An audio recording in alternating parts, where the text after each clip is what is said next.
and welcome back to BookTube with Amy. So last week I filmed a video where I reacted to 5-star reviews of books that I rated 1 star, which is a flip on the usual reacting to 1-star reviews of books I rated 5 star. So I thought that I would come this week and I would do the original. So today I'm going to be reacting to 1-star reviews of books that I rated 5 stars. I'm going to pick books that's going to get me in the feels and it's definitely going to be some of my favourites. So as always, prepare for ranting and for swearing. As if I need a disclaimer, there's going to be swearing on this channel. If you're here you came on like, right, let's find some books. Oh, I'm nervous. I feel like I talk all the time on this channel about Snuff by Chuck Palahniuk. So let's have a wee read at that. So Snuff on Goodreads has an average of 3.21, which breaks my heart because it's amazing, and it has 3,056 reviews, and 6% of the people who read it have rated it a 1 star. Let's see. Somebody has simply said, please stop writing, Mr. Palahniuk. I could not disagree more, but okay. Let me see if we can find some good 1 stars. Right. I refuse to spend more time reviewing this book than Chuck Palahniuk spent writing it, which couldn't have been very much, so I'll be brief. Snuff takes place entirely in a green room of a porno movie. Cassie Wright is an aging porn star who is trying to set a world record for having sex with 600 dudes in one film, and everyone seems to think will kill her. Cassie thinks this too, but it appears to be the whole point. I mean, it's called Snuff. She's hoping that if she dies trying to break the record, then the film will go gangbusters and make a ton of money which she will then leave to the child she abandoned 18 years prior. A whole mess of creepy men answer the casting call to help Cassie make history, and the story is told from the point of view of 3 of those dudes: Mr. 600, a professional porn star, and the man who got Cassie started in the business; Mr. 137, a washed-up television star who somehow thinks that doing this will resuscitate his failing career; and Mr. 72, who is as messed up as it sounds and believes he is Cassie's son. And if all of this sounds like a great big old wet hot mess, then that's because it is. I'm honestly not really sure what Palahniuk was trying to accomplish with this book. If I were feeling kind, I'd suggest that Snuff is a failed attempt at making some sort of larger critical commentary on the porn industry. However, I'm not feeling kind, so instead I'll just suggest that Snuff is a product of a shocking author who's run out of ways to try and shock us. Trouble is, despite the subject matter, it's not particularly shocking at all. Instead, it's lazily written, pointless and boring. In short, I absolutely hated this book. If I had a face, I would have punched it. That hurts me. I thought that this book was phenomenal. I thought it was really well written. Obviously. I rave about it like literally constantly. Oh, this shin looks roasting. Right. Prepare yourself. This is the second Rush book I've ever read. I don't know if I can say I've even read it because I just cannot bring myself to finish it. Then no, you can't. You DNF'd and therefore you shouldn't be reviewing it. The guy had no concept of how to write a good sentence. As if. Not one good sentence. Pick a page, put your finger on a word, and it'll all be stupid and bad. A friend of mine paid £30 to take me to hear him speak, and this is how I wound up with a signed copy of this book. Everybody in his cult following crowd was young and ultra hip and obviously has really bad taste in writing. If that is our future, it's going to be bleak. The story he read at that lecture was a short story about someone at a game show and acid, and totally normally I love acid stories, but it's totally obvious and predictable and dull, horribly dull. Not at all creative or insightful. I don't know how he sells books. His stories are based on shock. They are not. Which can only be shocking to the most plain, unread reader. It's overdone to the point that you can't even call it that. It tries to go so far in shock, it comes off as totally unbelievable, but not far or interesting enough to be any type of fun, exaggerated fantasy. And I think he got all this research off the internet. If he was a badass, he would have made a porno. What? So you didn't like the book enough that you wanted to have made into an actual film? Or do you just like to see Chuck Palahniuk fuck? I'm confused. Or at least watch one. It feels like he just randomly threw facts into sound credible. It was so painful to read, physically painful too. Not only brain aneurysm painful, my face hurt from screwing it up, grossing out with bad writing. The only redeeming thing I got from his crappy unintelligent lecture on this stupid book, and I like porn, is that if he can do it, so can I. Or maybe not, because if this is what society is, digging the taste and intelligence of America is so dumbed down that they may forget what good taste is. We will soon be in the way that Idiocracy movie, when someone asked him whose influences were, he couldn't even quote any good writers. He quoted the Hardy Boys or something similar, but not as good. What? I'm not dogging the Hardy Boys, but that was really all he could come up with. So fucking what? Like, what does it matter whose people influences are? Like, it's just bizarre because he could only say 2 of the greatest, most critically acclaimed writers ever. Like, I mean, I've never read any of the Hardy Boys, but like, they get good love. Odd. He needs to never have a book published ever again. Oh well, spoilers, love. He has done, and they're top notch. I guess I should say I never read any of his other books. I don't have anything to compare this to, mostly because I hated the movie Fight Club. Yeah, I said it, and that's a shitty way to judge whether or not you're going to read the book, but I just had a feeling, you know. I get those on books, and this being my introduction to his writing does not make me want to waste any time picking up any of his other books. Oh yeah, and he used the word dude a lot, annoyingly so, and not in dialogue. Ugh, he sucks. I feel like that is way fucking harsh. Like, I get what she's saying about the facts and stuff being thrown in, but that's just Chuck Palahniuk's writing style. Like, he always writes, he picks like a particular subject matter, and then like you get lots of facts about that subject matter as he's going through it. So like Haunted is a book of short stories about all these writers who are in like a writing retreat, and so you find a lot out about like the craft of writing and different writers' processes. In Fight Club, obviously they end up like making soap and things like that, and so you find out a lot of that process. And then like Snuff, you know, you find out a lot about the porn industry because it's set in that industry. There's a later book of his, Invention of Sound, and that deals with sound production in the movie industry, and so you find out a lot about that.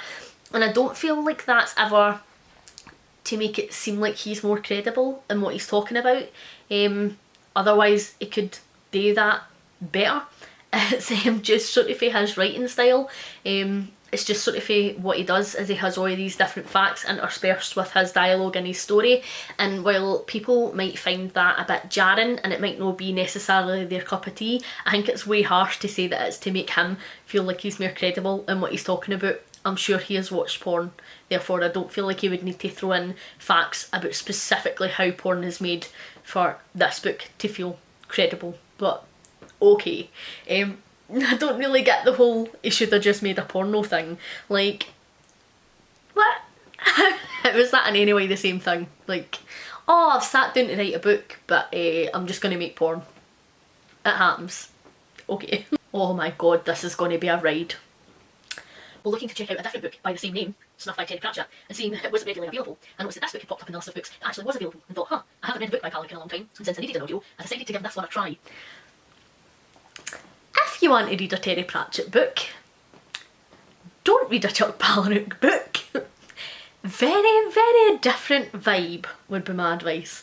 Well, as much as I enjoyed Chuck several years ago, this book landed on the opposite end of the spectrum for me. Yes, this was graphic and many times gross book, but generally I can let go of them if I'm enjoying the story. Sadly, this one wasn't even interesting to me. Besides maybe learning all about the weird crap people do to make their bodies look more appealing, that and the fact that the stepfather of one of the characters fashions his model train sets look like run-down graffiti setskates, complete with miniature people, painted to look like gang members, and druggies using mint blisters to paint tiny tattoos. Right. Okay. I don't really know what to say about that. Like, I thought the characters were great and probably the best bit of the book, but fine. Well, day one made own stuff. I'm getting like really raging. There is only other 1-star review anyway. Let me see. Somebody says this incited so much visceral rage inside me because it's just so fucking pointless. I actually don't feel like it is. I feel like it's a brilliantly told story, and because we get it through all these different characters' perspectives, you see how like their lives have all led them up to being here in that moment. And I think what a lot of these reviews don't actually mention is that we get a good chunk of the book from Cassie's perspective and Cassie's assistant's perspective as well.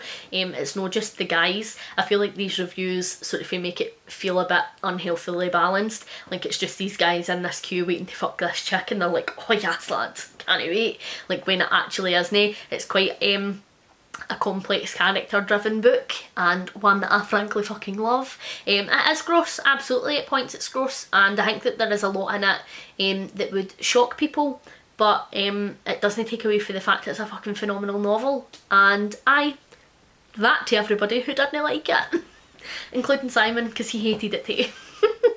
Let's do one for this year. Let's do Under the Whispering Door. Right, so this gets an average 4.21 rating, that's good. And it has 13,604 reviews. Let's find some people roasting this absolutely phenomenal book just to break my heart. This is another one that Simon didn't like. Do I like him?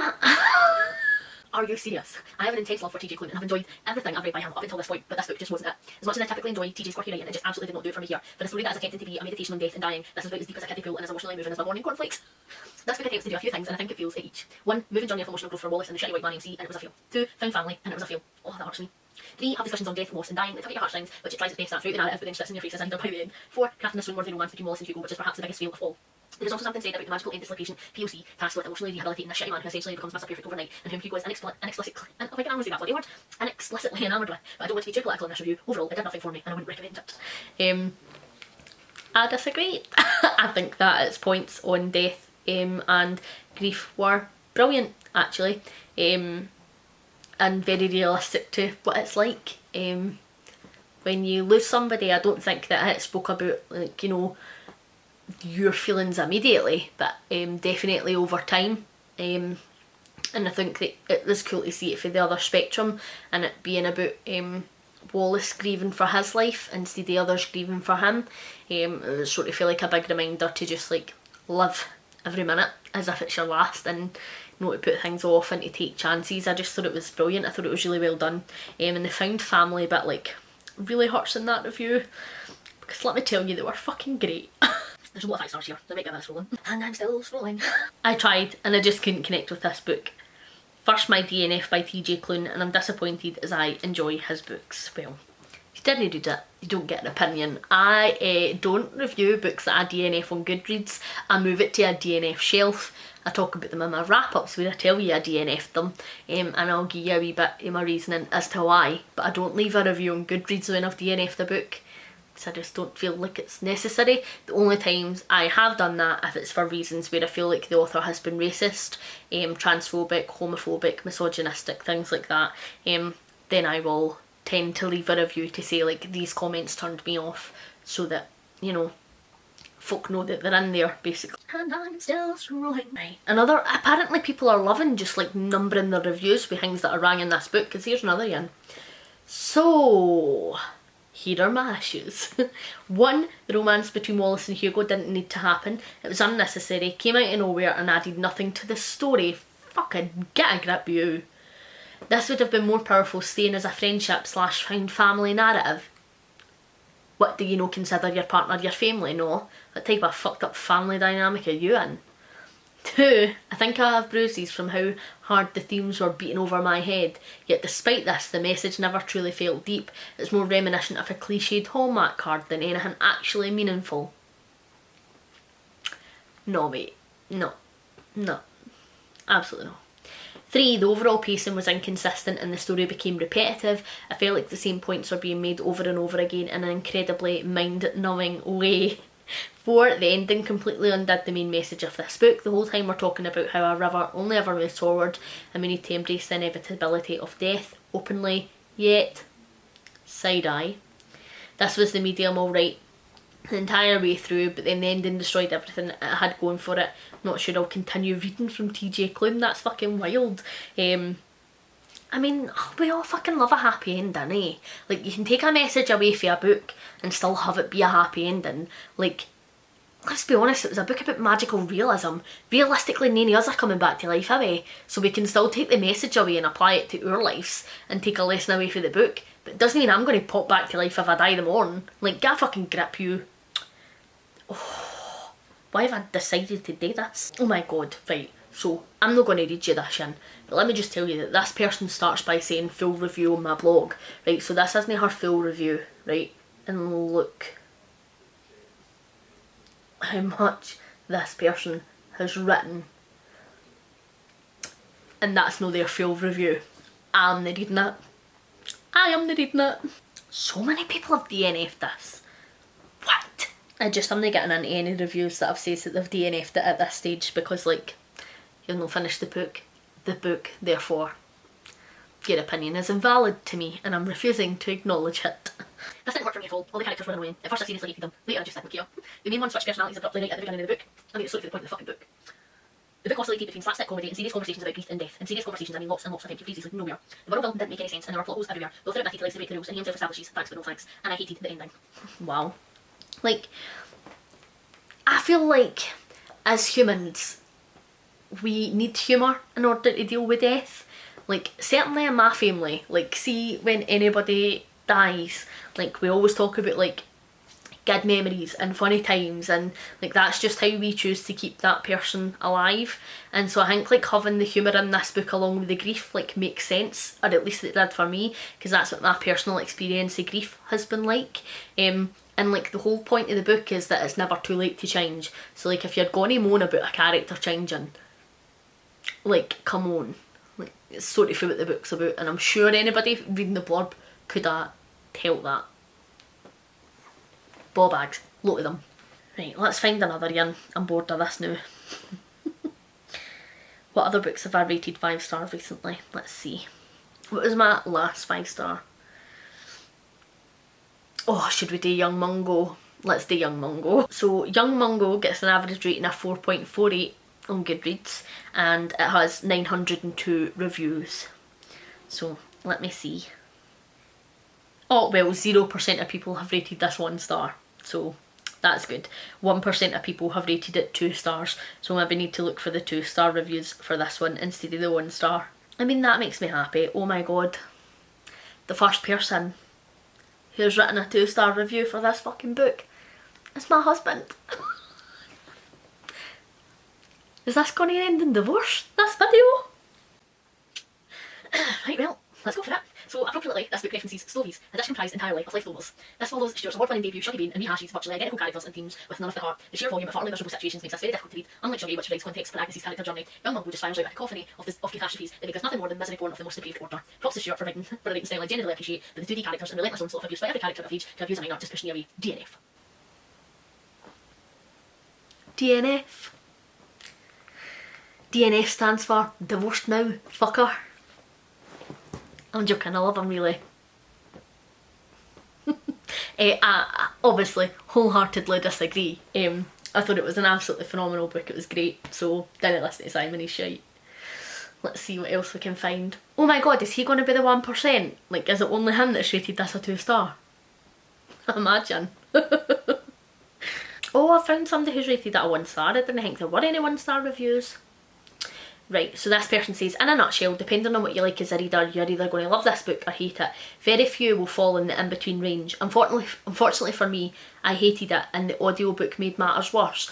See if she slags off the Scottish accent in this review, I'm going to flip, let me tell you, because I know it's a Scottish author that does the audiobook, because I listened to the fucking audiobook. Where the book worked for me, some parts of the prose is beautifully written. It is set in Glasgow in the early 1990s and seems to capture the gloomy part of the city aptly. I appreciate the fact that more queer love stories are making their way into the world, even though this is not the kind of queer content I want to read. Even though it's like ridiculously accurate for the fucking time. So like, sorry it's no your cute wee queer story that you're wanting, but the fucking struggle is real, and it's great that Douglas Stewart is telling that story and we can't just pretend like this didn't happen. Oh, let me tell you, where the book did not work for me. Nothing much happens in the first half and too much happens in the second half. Like, I get why she would say that, but the first half of it is getting to know your characters, and like, I think that the book doesn't have as much impact if you didn't have that time to get to know your characters. But like, I get that, because that was sort of my gripe with Shuggy Bean when I read it, was that I didn't really connect with any of the characters till about halfway through the book. So fair enough, I'll give you that one, bitch. The book doesn't feel like effortless writing. It tries too hard to justify the tag of literary fiction, and it's just as verbose as the blurb indicates. Some analogies work, most are superfluous and or superficial. Flowery prose appeals to me only if it's accompanied by a strong plot. When there are miles and miles of prose and barely any sign of a plot, I lose interest.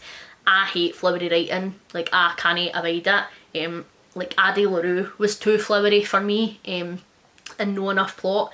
I think that it is a vast mistake to say that there isn't a plot in Young Mungo, because like, there is so much plot that happens, and I would never describe Douglas Stewart's writing as flowery. I don't know if we can do flowery writing, but fine. The atmosphere and literary flourishes have been given the highest priority, plot progression the lowest. The plot here goes in every direction except straight ahead. Well aye, because it's a story that jumps forward and backward in time, you fucking bint. Obviously it just doesn't go straight ahead. I usually enjoy reading grey characters, but this time not a single one of them gained my loyalty or sympathy. The one to come closest was Mungo's elder sister Jodie. I think that nearly every single character in this book is a bit morally grey, and obviously you didn't like every single character, but if you haven't connected with any of the characters in this book, then like, that's on you. Make a list of bad things that could happen in a literary fiction and you will find every item on that list in this novel. It felt like misery porn. Oh, there's another one that agrees with Simon. And not a good thing happens to anyone. That's not true. Sensitive readers, stay away from the book. I won't give a list of trigger warnings, so just trust me on this. Every single triggering issue in this storyline, some of these scenes were way too graphic. Like, I get where people are saying it's graphic, but that is the realistic way. Like, this is like one of the most realistic books that I have read about living in Scotland. Like, this is what it's like. So like, I take great offence to that, because like, it's not like you know, like, exaggerated to try and make it a good story. Like, this is just genuinely the reality of gang violence in Scotland. Like, and I'm sorry that that is difficult for you, but like, we need to live through this. So it's really fucking good that we've got authors like Douglas Stewart shining a light on it. And I get that people feel like bad thing after bad thing after bad thing happens to these characters, but again, unfortunately, this is the reality of being working class in Scotland in this day and age. And it is a difficult, hard read, but like,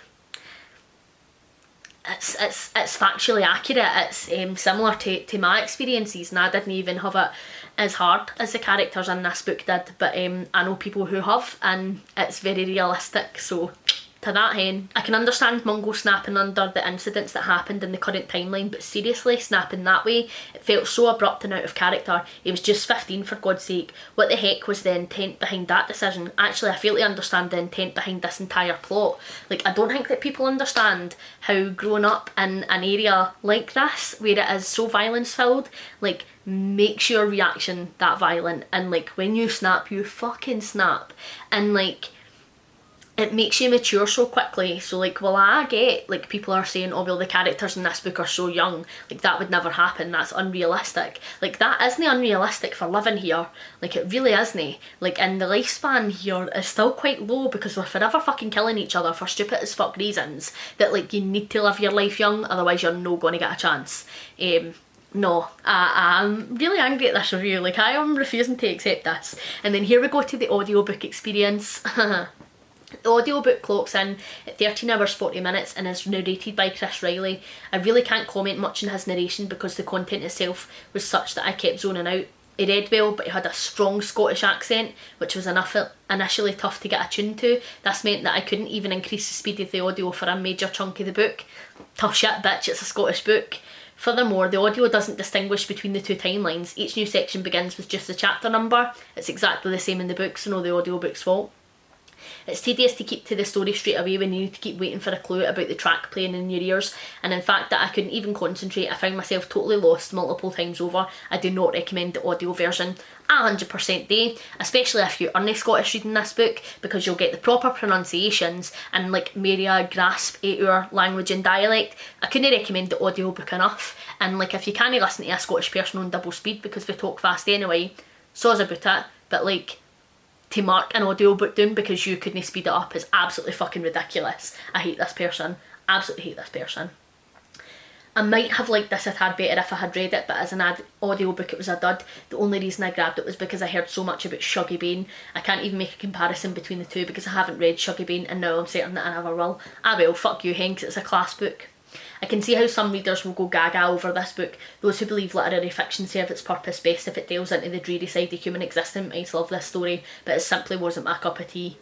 This is going to be the very first arc I'm rating as a 1 star, and I'm going to do this, but giving it 2 stars will not represent my experience accurately. It was just a waste of my time and terribly frustrating read. The only reason I didn't DNF was because it was an audiobook. I simply can't recommend this book, but hey, 86% of Goodreads reviews rate it 4 stars and above, so you might still like it. Do read the other reviews before you make up your mind if you decide to read it, but please don't go for the audio version. Oh my god, I actually hate this bitch and I'm so tempted to comment.